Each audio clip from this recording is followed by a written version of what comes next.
Hey, what's up YouTube? Yu-Gi-Oh! Trader 101 here, giving you a quick deck profile of my top 32 YCS Chicago Dino-Rabbit deck.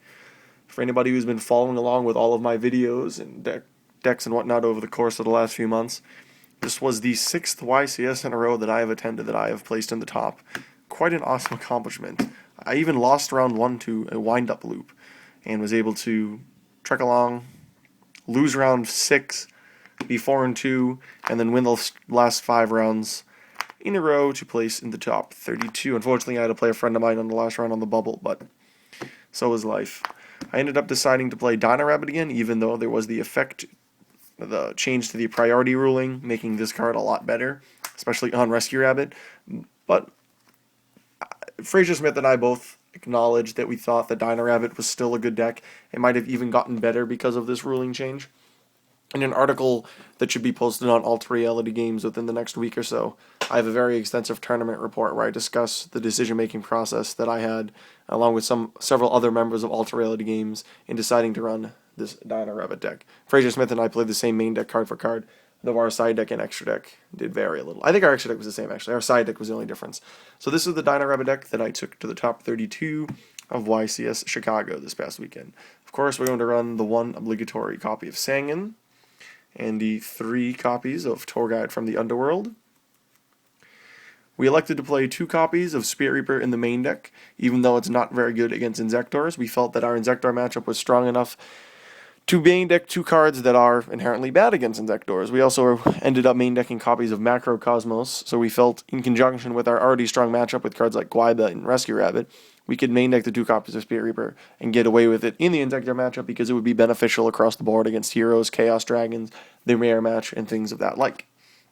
And then, of course, the 3 copies of Rescue Rabbit, the 3 copies of Drac Guaiba, and then the 6 normal monsters, 3 copies of Cabazals and 3 copies of Sabersaurus.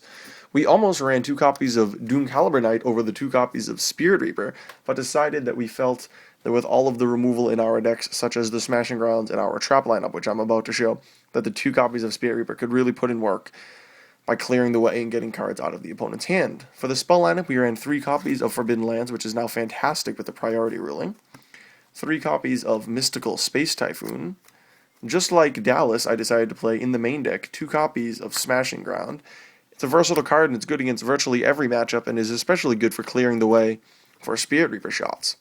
And then, of course, the copy of Heavy Storm, Dark Hole, Book of Moon, and Monster Reborn. We almost didn't play Monster Reborn because we played Macrocosmos, but it was the 42nd card that both Fraser and I put in the deck after thinking about how absurd this card is and how absurd it would be not to run that card.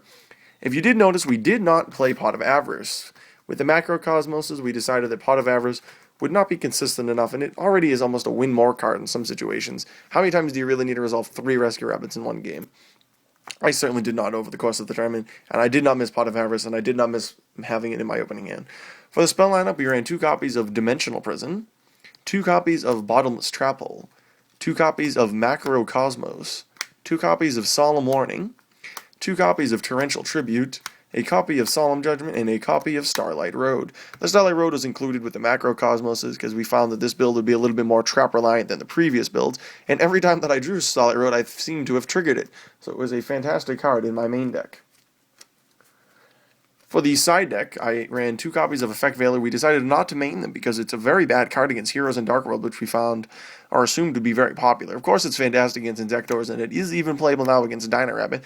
But with the main deck Macrocosmoses, we felt that we should side deck them against the matchups where it would be more applicable, like Insectors. And we can have a already favorable game 1 with Guaibas and Rescue Rabbit against Insectors, so we can side deck the Effect Veilers and not be punished.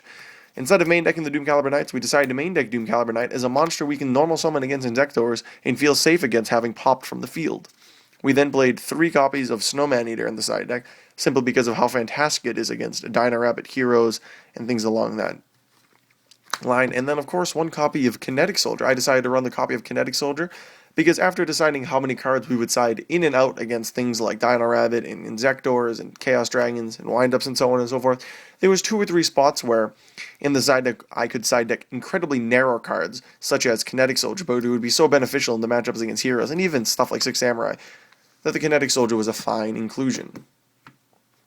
Then 2 copies of Forbidden Chalice, a card that I virtually always side deck in Dino-Rabbit, and I've been side decking in multiples in the last 3 events that I've played at. It's so good against Spirit Reaper, it's so good against Gel and Duo, it's so good against things like Snowman Eater and whatnot. I couldn't see myself not side decking 2 copies in this deck. 1 copy of Dust Tornado. This was one of the narrowest cards that I found room in my side deck for, and it's good against stuff like Messenger of Peace, which is seeing popularity in Zekdors, and it's also good against heroes and decks along those lines. The 3rd copy of Dimensional Prison, because against the hero matchup and a Dino-Rabbit matchup, we really wanted the extra removal, and Dimensional Prison is the perfect form of removal. To go along with the removal line, we even side decked the copy of Mirror Force, so siding against Dino-Rabbit, so we had 3 Dimensional Prisons and a copy of Mirror Force. And then against Insectors, a copy of Shadow Imprisoning Mirror, and the 3rd copy of Macrocosmos. For the extra deck, there was only 2 copies of Lagia. We cut down one of the Lagias in order to find room for Steel Swarm Roach, which we found would be incredibly strong against the Chaos Dragon matchup. And then, of course, we're going to have the 2 copies of Dolka.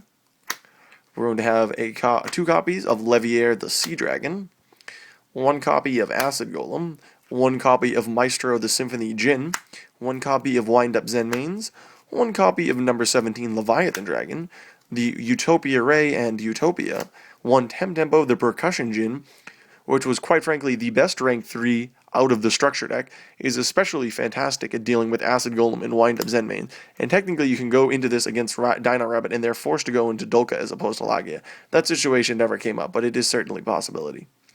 And then because we ran the copy of Starlight Road, we ran, of course, the 1 copy of Stardust Dragon. I'm not sure if I'm going to continue to play this deck come YCS Philly in a few weeks with the new set being out, but I still think Dino-Rabbit is a strong deck in the current format, and it could probably be a strong deck once the format progresses with Galactic Overlord. But until then, thanks for watching. Be sure to check out alterrealitygames.com where you can see the article, which will include my tournament report and how I was knocked out against the eventual champion Aaron Noel in the top 32 in a gruesome 3rd game. And you can read my entire tournament report, how I, of course, lost round 1 to wind-ups and was able to carry on positively and still win enough games and enough matches to carry us 6 straight top. So thanks for watching, everybody. Please check out Alter Reality Games again and the Alter Reality Games live stream, which should be occurring just about every week. Thank you for everybody who joined in on the Alter Reality live stream last week and witnessed the essential radio talk show / call-in show that we conducted. I thoroughly enjoyed it, and I hope all of the viewers on my YouTube channel thoroughly enjoyed it. Thanks for watching.